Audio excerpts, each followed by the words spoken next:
খালেদা জিয়ার অবদানকে কি অস্বীকার করা যায়?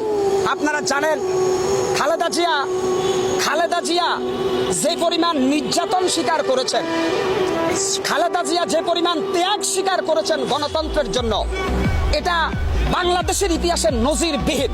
কারণ আপনি একটা জিনিস বুঝেন, কেউ দুধে দোয়া তুলসী পাতা নয়, দোষ ত্রুটি সবাইরে থাকতে পারে, কিন্তু খালেদা জিয়াকে যেভাবে গুলশানে ট্রাক দিয়ে আটকানো হয়েছে, তারপরে তার বাসায় গ্যাসের লাইন কেটে দেওয়া হয়েছে, খালেদা জিয়ার পানির লাইনকে কেটে দিয়ে অন্ধকার বিদ্যুতের লাইনও কাটাই দিছে, অর্থাৎ গ্যাস পানি বিদ্যুতের লাইনকে বিচ্ছিন্ন করে দিয়ে তিনবারের প্রধানমন্ত্রীর উপরে এক ধরনের মানবাধিকার লঙ্ঘন হয়েছে কিনা আপনাদের বিবেকের কাছে প্রশ্ন রাখলাম। খালেদা জিয়া কিঞ্চিত পরিমাণও দমে যান নাই, কারণ খালেদা জিয়া বারবার বলেছেন এদেশের মাটি, এদেশের মানুষই আমার ঠিকানা, আমার লাশ এই দেশেই থাকবে, আমার লাশও কোনোদিন বাইরে যাবে না।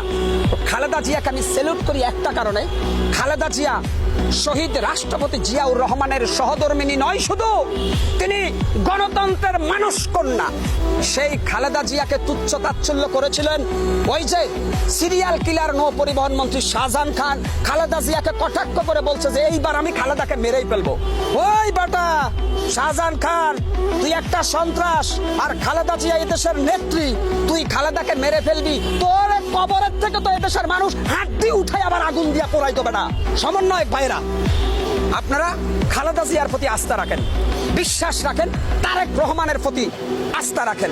ইনশাল্লাহ এই দেশের মাটিতে বিএনপির সাইনবোর্ডে যদি কেউ চাঁদাবাজি করে, আগামী দিনে বিএনপির সাইনবোর্ডে যদি কেউ হত্যাকাণ্ড চালায়, তাদের 20 দাঁত ছাত্র জনতা ভেঙে ফেলবেন, এদেশের মানুষ আপনাদের পাশে থাকবে। তবে সুযোগটা তো আগে দিবেন। আরে ভাই, এখনো তো বিএনপি বা জামাত কেউ ক্ষমতা আসে নাই, তাহলে আপনারা এখনই যদি মানুষের আমলনামা পরিষ্কার করে দেন, তাহলে আপনারা কি বড় পণ্ডিত হয়ে গেলেন? আপনারা কি আল্লাহর ওলি নাকি? অবশ্যই তারেক রহমান এই বিদেশের মাটিতে থেকে থেকে তিনি এখন রোদে পুড়ে বৃষ্টিতে ভিজে বিভিন্ন ঝড়কে মোকাবেলা করে একজন বলিষ্ঠ রাজনীতিবিদ নেতা তৈরি হয়েছে। আমরা স্যালুট করি তারেক রহমানকে।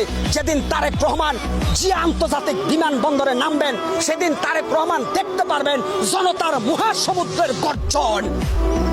একটা স্লোগান হবে, তারেক রহমান বীরের বেশে আসবে বীরে বাংলাদেশে। সেই স্লোগানকে সামনে রেখে বাংলাদেশ জাতীয়তাবাদী দল, বিএনপি, ছাত্রদল, যুবদল, স্বেচ্ছাসেবক দল, আপনারা এদেশের মাটি এবং মানুষকে সঙ্গে নিয়ে আগামী দিনে এগিয়ে যাওয়ার চেষ্টা করেন। ইনশাআল্লাহ বাংলাদেশ আরো সুদীর্ঘায়িতভাবে সামনের দিকে ধাপে ধাপে এগিয়ে যাবে বলে আমি একজন সাধারণ মানুষ হিসেবে বিশ্বাস করি।